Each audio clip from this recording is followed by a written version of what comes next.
Thank you for the invitation. I feel really honored to be, that our work was the inspiration for a first prize winner. And today the focus of my talk will be more on architecture than it is on urban planning. Obviously because I'm going to present a project within the context of the IBA, International Building Exhibition in Hamburg. So we had no influence on the urban planning, but we had an experiment on how to realize affordable housing in Hamburg. The category of the competition we participated in was called Smart Price. Smart Price in Germany is something very particular. You know how expensive German cars are, and it's with German buildings.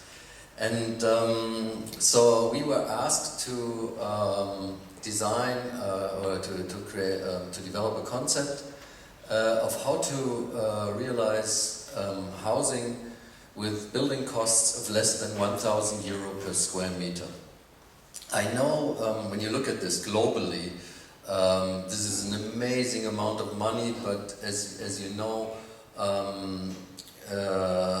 the relationship of building costs is very dependent on the society and the economy where this is found in. Maybe this is something we can discuss later on also with the proposals we saw in the competition, whether the utopian aspect of those, how these can be applied in real life. When we started the competition, we are from Cologne. BeL is a small office. I founded it with my partner, Julchen, Bernhardt. So we took our bicycles and rode to Chorweiler, a famous satellite city of Cologne from the late 60s, early 70s, north of Cologne. And as we can see, it's a kind of functionalist technocrat idea of how to solve housing projects. This sounds very negative, but I don't think it is as negative as you would think. Of course, it's kind of a very simple diagram of how to solve housing projects. So you have one size fits all, or you have several different apartment sizes. But it's a prefab system of concrete slabs, and while we were there, we knew we were not going to work with prefab systems. I know some of our competitors did, and in a way very successfully, but we found this. So in the most austere environment, in where you could kind of do things on your own, these tenants realized some sort of extension for their apartment, and we don't know what's inside. Could be anything from a wonderful spa area to a dark dungeon of SMN practices, but I think this is very typical, and I think this is very human. Maybe some of you know this project. It's like from the heydays of modernism. 1952, Cahiers Central in Casablanca by Shadrach Woods, so there was the French government kind of giving a new functionalist city to Morocco, and even though when this building was planned, you can see it tried to, there's a beamer here, right? Which button is it? Down, left, right? Anyhow, I can do it with my hand. So we all know that the traditional typology in North African countries is a courtyard building. And this was Shadrach Woods' interpretation of how to combine courtyard building with the dogmas of modernism, that is light and air. So the courtyard was pushed out of the interior of the space. And here you can see how the tenants reacted. They did not accept that concept. and they'd rather have less light, less air, but have the privacy of their own family unit. Next step on our journey from Chorweiler was, and you might be surprised to find this in Germany, and maybe it's not as surprising in Cologne, we do have informal housing in Germany. And this is Heckfahrt. It's a settlement, an illegal settlement, and also in the north of Cologne, not as far as Chorweiler. And this started right after the war with the refugees, the German refugees from Eastern Europe. They kind of came to Cologne, and up at the top you see a poisonous pond, so no one really wanted to live there except those people with no money and no property. And this wouldn't be Germany if, even though you have a dirt road, the mail is delivered on time.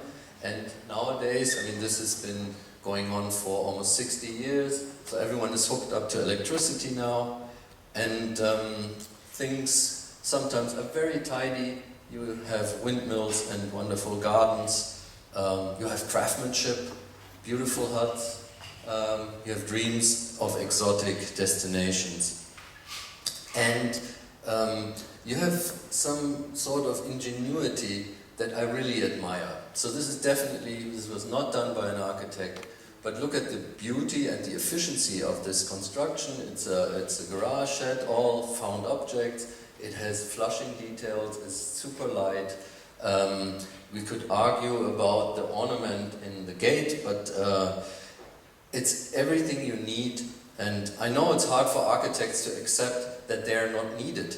In the end of my lecture, I still believe that we are needed, but maybe in a different way. This, all of you should have run across one time. This is the Maison Domino of Le Corbusier. Le Corbusier was very successful in kind of claiming things for himself as being the inventor of those. Of course, he did not invent structural concrete structural shelves, structures. What are they called exactly? Yeah, I said domino, but I'll get to this later on. So this was during the time of World War I, 1914. He showed us this image, and of course he implied we have a plan libre. You can do anything you like. And in housing, this never really happened. Maybe in offices, this became a standard.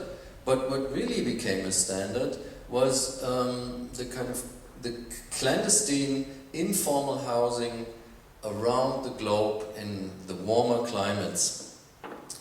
So this is a mechanism of opportunities. The opportunities are people come from the countryside, move to the city, they have their families, they have manpower, and some of them have access to concrete, which kind of gives the stability structurally, and then the cheapest and easiest way is to lay bricks with your family and fill out this Maison Domino. This is Greece. This is called a polykatoikia. I always pronounce it wrong. And as you can see, the efficiency of these structures is amazing. You can kind of have, you can already use the structure while it's still waiting for extensions up on the roof.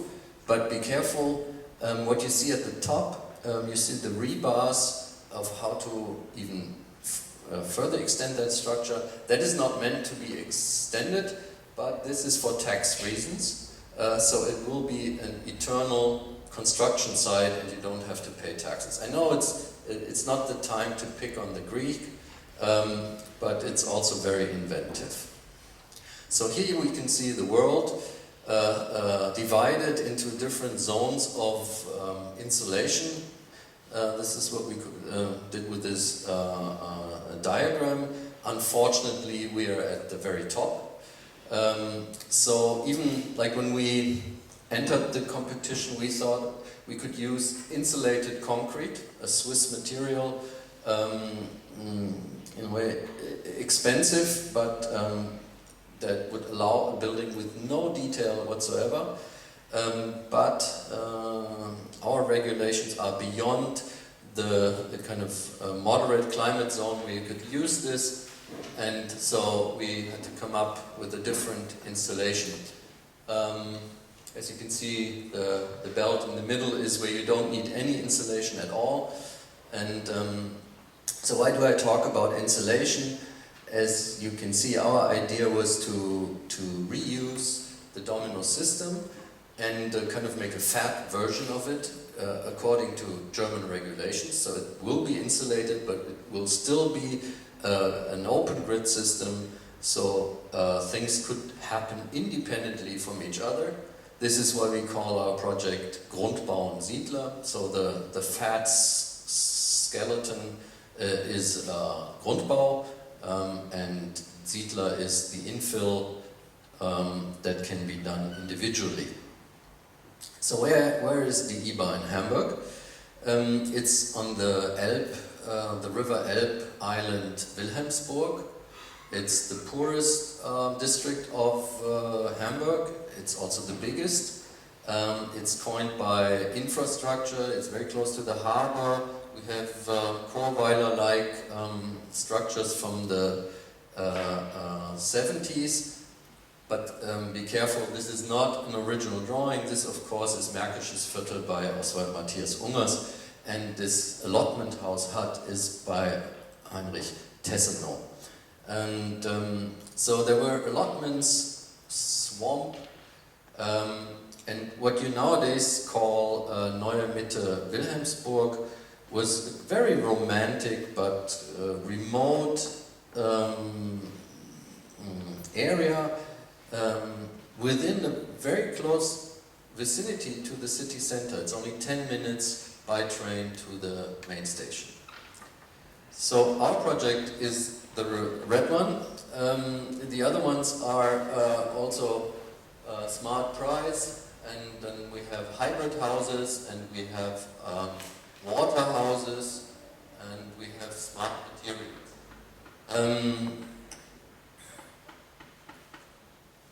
So this was our main image that I think made half of the jury of the competition really mad, because first of all they said like concrete, and especially kind of rotten concrete, is not what we want in Wilhelmsburg. And even though we suggested that this should be a structure that would suit the needs of the local inhabitants and kind of lower the price to the absolute minimum of how to realize private property, there were lots of objections, but we won first prize because the ones that kind of believed in our project could convince the others. These two immigrants in the front are Pete Allison and Peter Smith. So what were we doing? This looks like a rather dry diagram, but it's essentially the core of the project, because we had lots of social provisions. That means if you ease the entry into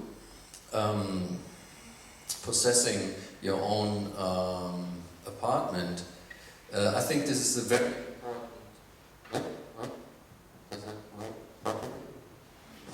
Yeah.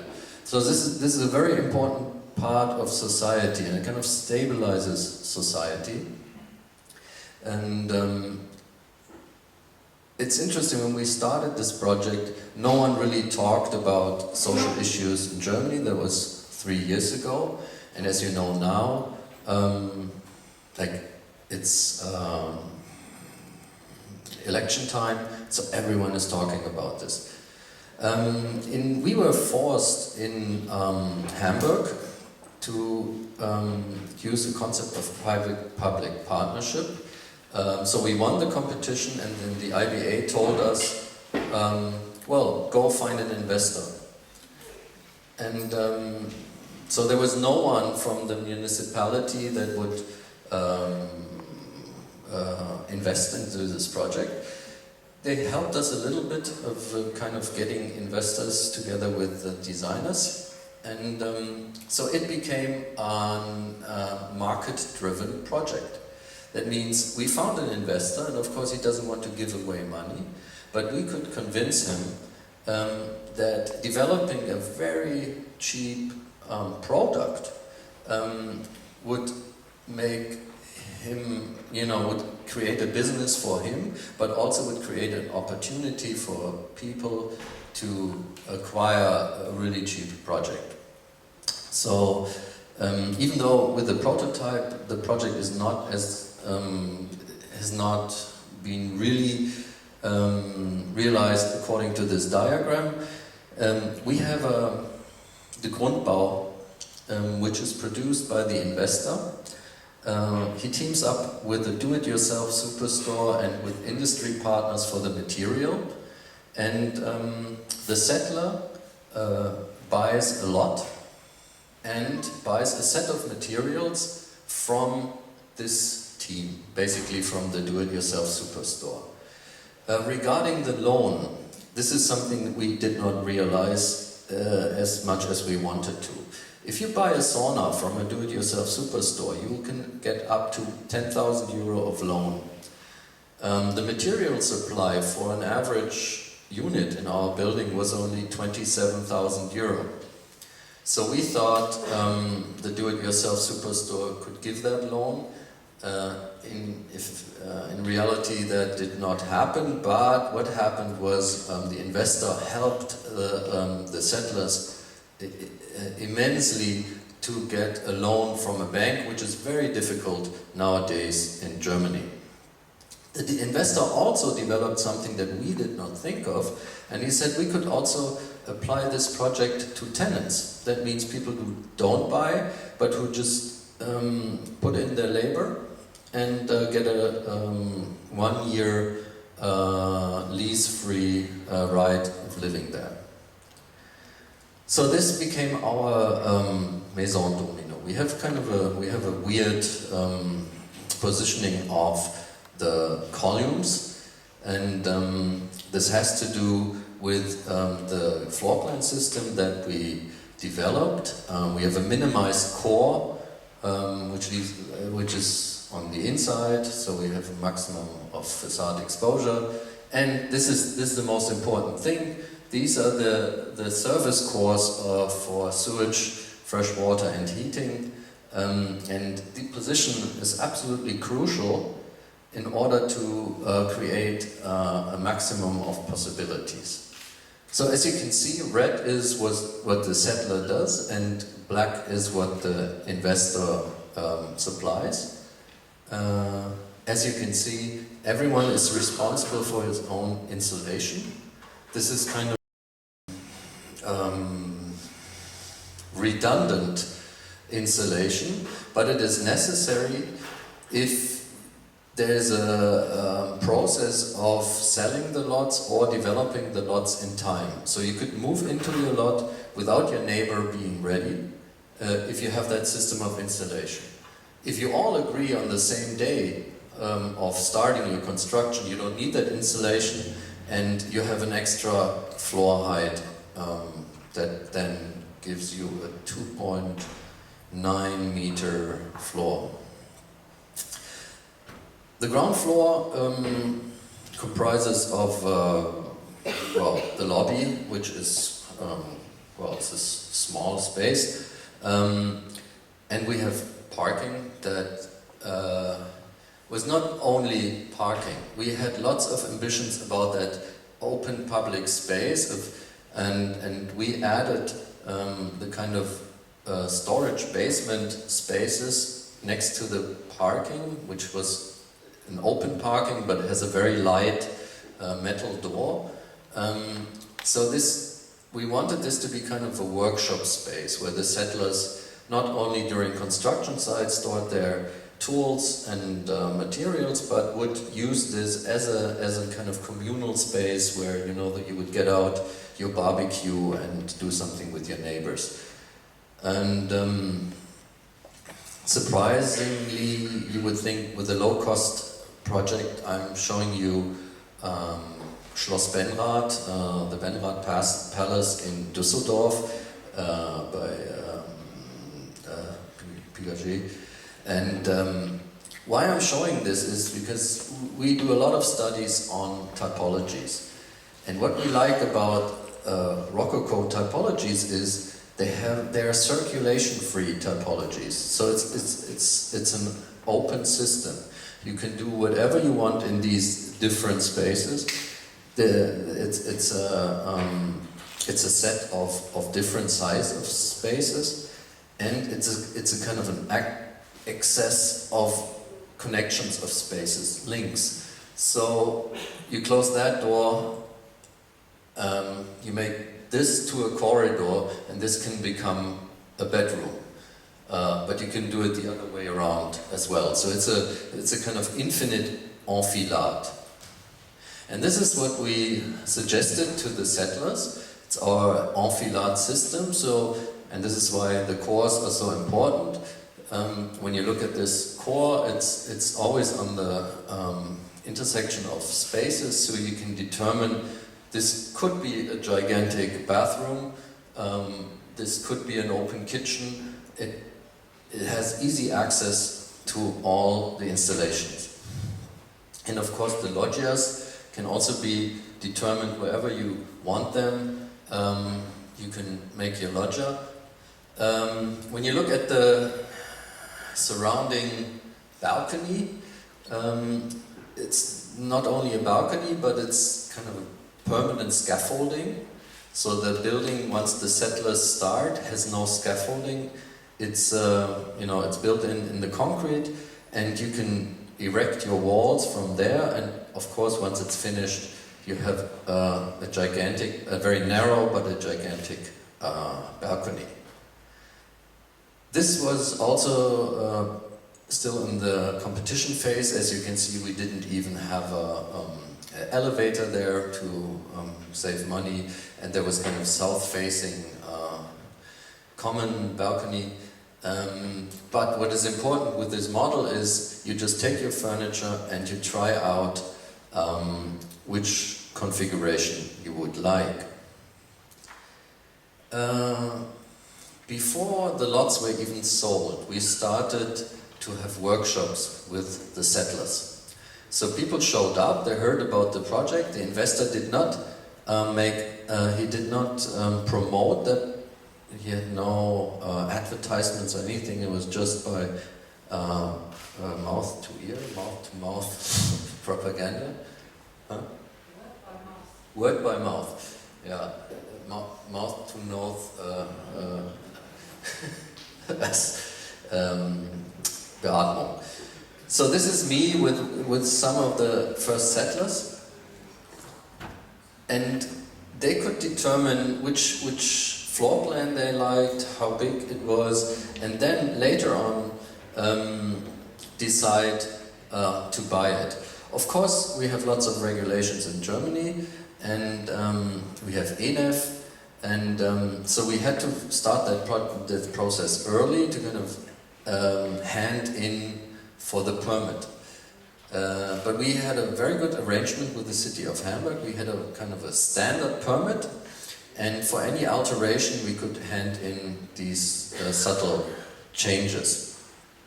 And so this is what we dreamed of as our team. We thought this is very convincing that people would love our enfilade system, but as a matter of fact, people had most of the people had a different idea of their own home. They had this idea of loft-like living, which this building is not really a loft-like building. The apartments are not very big, so they range from 35 to around 100 square meters. But as you can see, they just decided to have less walls and have a more determined floor plan of small rooms facing north and a large living area south. But this is also important for architects, that you accept this, or it's a process of negotiation. Still from the competition, the settlers start working, and we created a manual, a 200 pages manual of how to build the allotment house, and every settler got that manual, so it's kind of the basis of, you know, how to measure what is a rectangle and all that. But it also shows you how to lay bricks, how to fit in a window, installation of heating and sewage and so on and so forth, plastering. So when you go to IKEA, you get this little manual of how to assemble your billy, and of course building is more complicated than a billy. So the settler was accompanied by experts from the partners, as well the investors as the industry partners in the do-it-yourself superstore. And of course you need someone that kind of does the final control of what you're doing. Think of electricity. You don't really want your neighbor to hook up his electricity to the final building main wires. This was October 2012. And some people say this was the most beautiful day of the building. And as you suspect, I mean, we all architects probably love the purity of things that you know, don't really function. I mean, it's just a shelf of concrete. Of course, it's very beautiful. So this is when the material came, and this is you saw Herr Burmeister in the workshop with the settlers, with me and Christiane Schmidt, and you start in October. This was a very harsh winter, so this is December. We have -6 degrees in Hamburg. So he's been taken to the do-it-yourself superstore, shown how to use tools. And when Mr. Burmeister came to us in the first place, he said, I have 2 left hands. I've never done any do-it-yourself work. And he said, you know, can someone help me and stuff? And the interesting thing was, first, we introduced the settlers to each other. So there was a kind of community starting by exchange of competences. But also with the manual, the discovery of what you can do, and Mr. Burmeister was working with his father-in-law and I think his cousin. So he became like the most successful settler. He did most of the work himself. Cutting, well, it's not bricks, it's Yutong, it's insulated concrete block that is actually glued. And here you can see the massive insulation. This is part of our reality, no way around this. And you see, I'm not sure what woman that is. That does not look like his wife in the first place, but it's definitely his children. In 2009, of course, this image is an impression of Italian neo-realism. It's a kind of a communist ideology-driven image. We wanted to liberate people. We wanted them to drive orange Dodge. And of course, this does not happen. It's a very romantic view on things. But I'm not so sure what the future will bring to us. So these first images from the competition, we proposed a version that would involve a large amount of collectivity. People agree on the same thing. But of course, the project allows for a large variety of things. So people disagree on things, they can disagree because they're independent from each other. And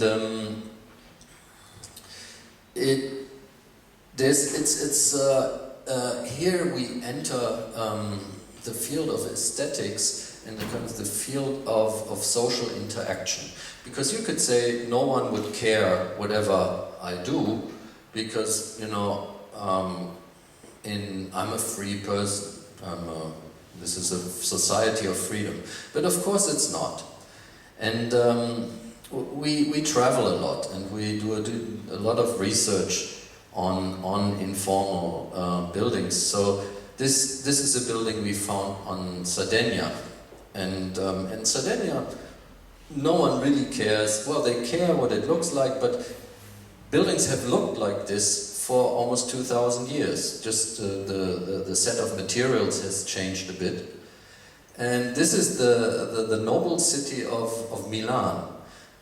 Just a little bit outside, on the outskirts of Milan.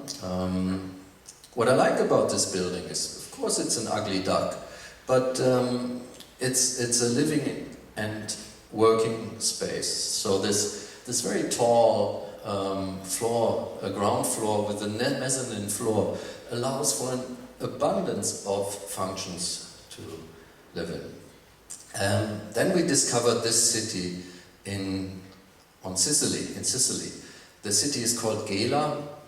It's almost 3,000 years old, but nowadays it's the center of the Sicily mafia, and so the building codes are very well, you can apply them very interpretatively.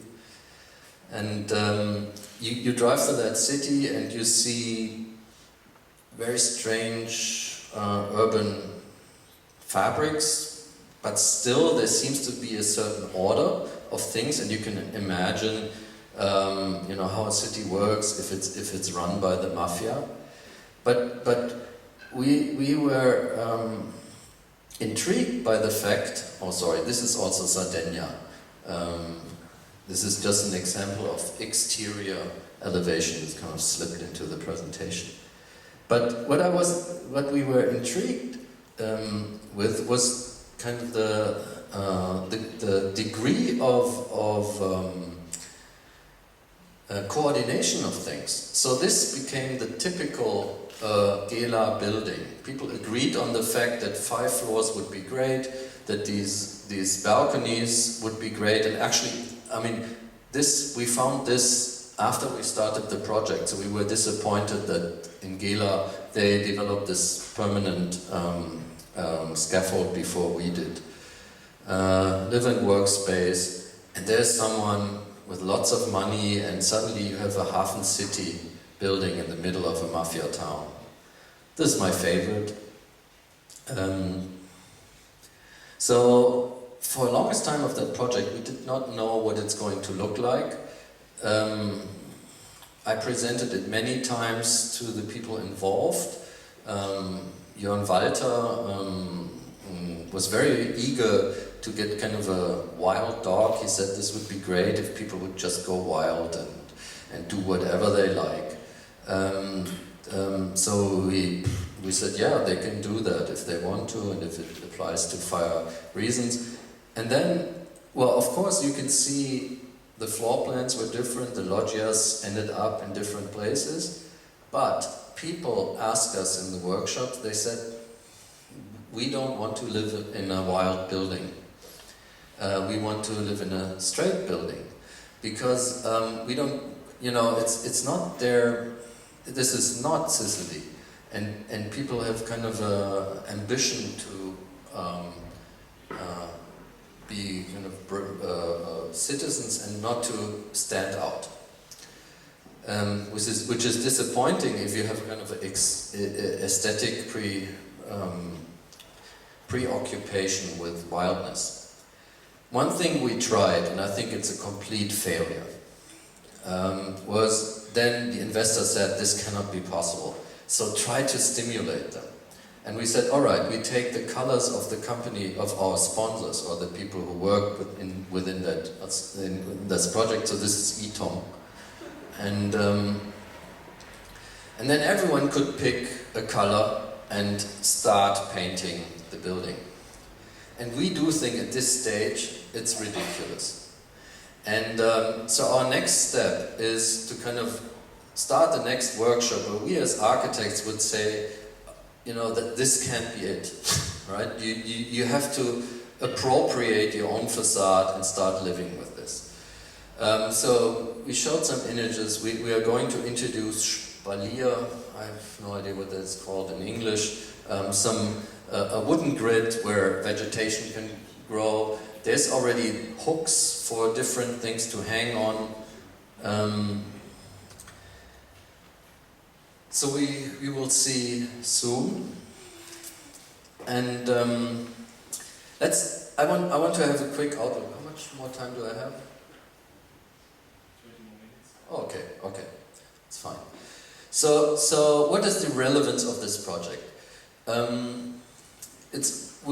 Our office and the investor have always seen the type. So this is not a one-off building. So we are already working on the next buildings. That does not mean we're detailing them, but we are looking for locations. We're in negotiations with different cities. And I think this only works if it becomes a system. If it becomes a kind of a product that is self-explanatory. It's a product almost without architects, but that's not true because it takes a lot of effort to develop a detailed free. Oh, there's another microphone.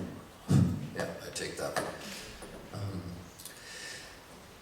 Of course, at the IBA we could not, we had to build a new building. This is called Neue Mitte, Wilhelmsburg. But we have some experience in the office of converting existing buildings.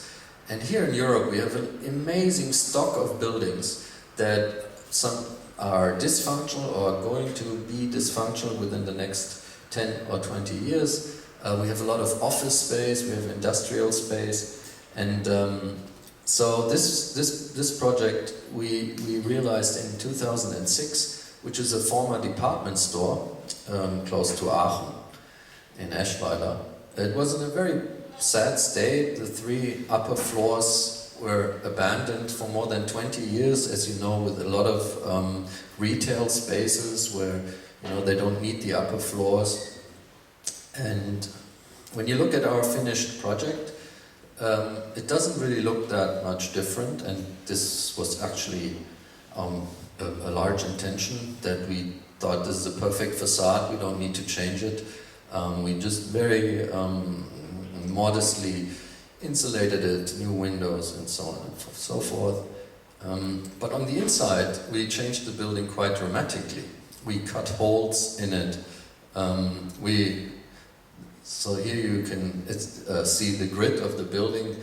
When you look closer, you can see the building sits on the foundations of 3 different buildings and was rebuilt after the destruction of World War II.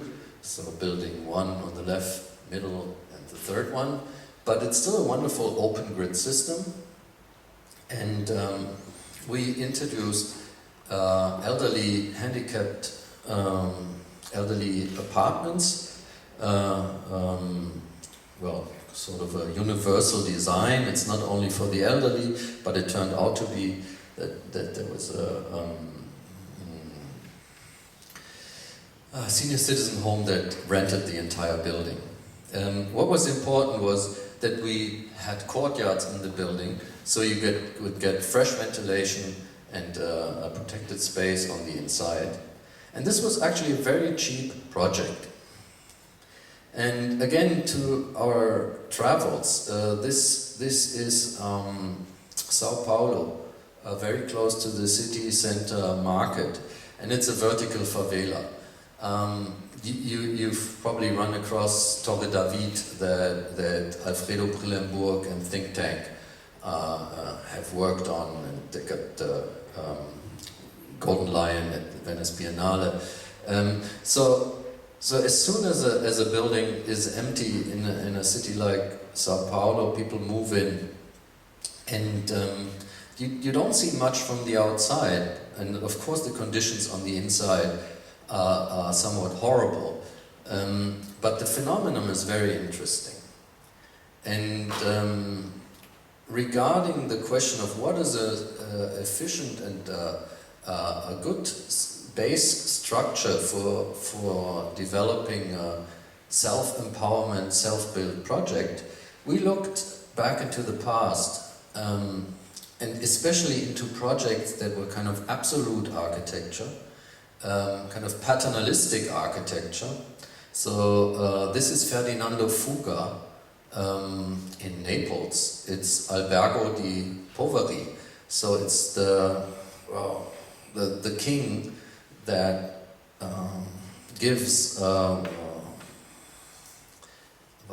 Armenhaus asylum to the Society for the Poor, and it's a strange version of a palace.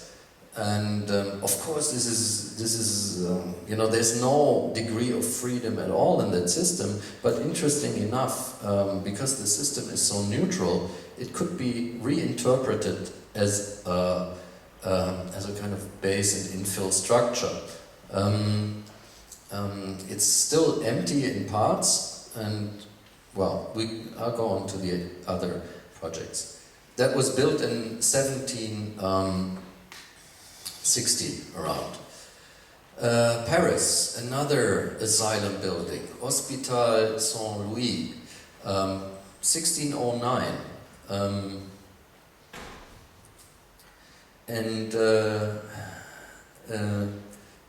This is Albergo di Povera in Genua, also from the 17th century, as a palace as the other one, but only for the poor. There it is, was never completed. And this image is wrong, this belongs to Naples. So for us, this is a very inspiring architecture and inspiring urbanism. It's large buildings where we could kind of move into as Paris.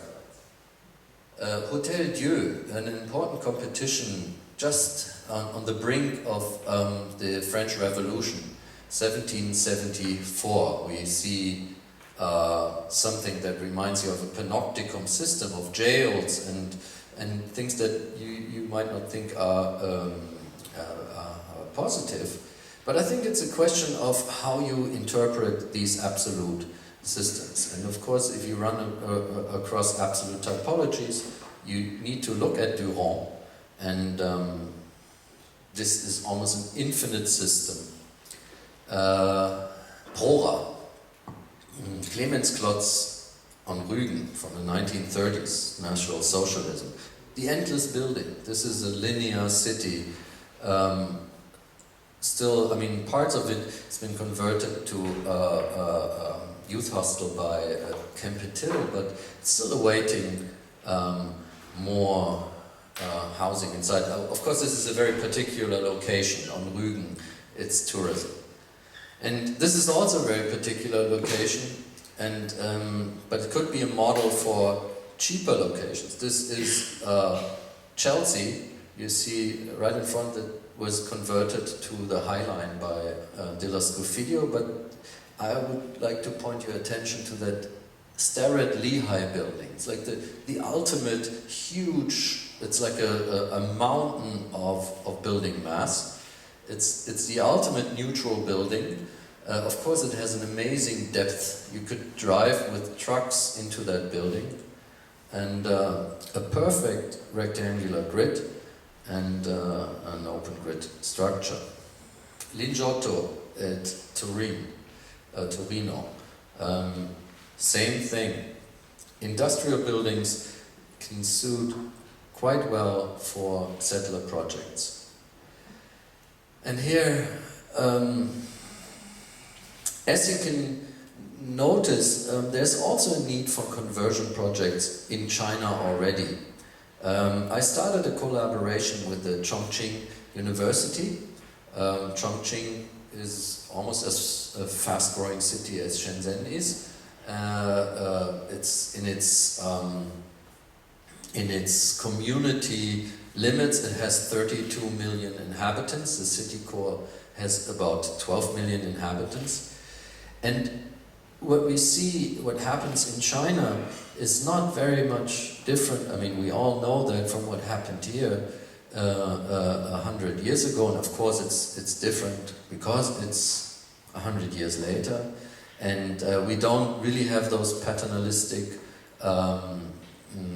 factory owners, even though this is a factory-owned housing, and you find this a lot in China, and the conditions, not only in the urban villages, but also in these factory-owned housing complexes, are quite shocking. But starting with this semester, earlier on we heard we talked about, or we heard something about density, and I think this is something where the collaboration of China and Germany can be very fruitful, of kind of researching in dense and cheap structures. And I'm really happy that my colleagues in China, they will come to Düsseldorf, where I teach at the moment, in October, and we will start looking at the conversion of spaces, but according to kind of to Chinese dimensions. This is Chongqing, a harsh and wonderful city. It's always foggy, but they say they have the most beautiful women because the fog creates a very beautiful skin. We heard earlier about these amazing housing structures, up to 40,000 people living in one complex. But when I was there, I also noticed that there's a tradition of self-building in China, even though it's not really building, but it's kind of using the space and using the exterior of apartments. And I found this everywhere, that even though things looked quite regular, anarchy breaks out easily. And this is another project. This is in a very early stage of development, and I'm still negotiating this. I went to South Africa, and South Africa has a large, with the end of apartheid, they had a large influx of people from Zimbabwe and more northern African countries, and they moved to, for instance, Cape Town. And so these are not the typical homelands or townships, but these are informal settlements. And this one, Kaelisha, there's almost 2 million people living there. And this is how the government tries to deal with that project, and not only with the informal settlements, but also with the township projects. It's the RDP house. I think urbanistically it's not very satisfying. Architecturally it's not, from its quality. Of course it provides the basic needs for those people who live in those in those tin huts. But I think this goes in a completely wrong direction, because it makes people passive instead of using their potential of self-building. And so we are just starting a project of how can we introduce our system to countries that have so little money and so little resources. Of course, a concrete shelf system would be much too expensive in this context. So one of these RDP houses is 5,000 euro. And for 5,000 euro, here you get 2.5 square meters of building, right? Yeah, I'm coming to the end of my talk. Thank you very much.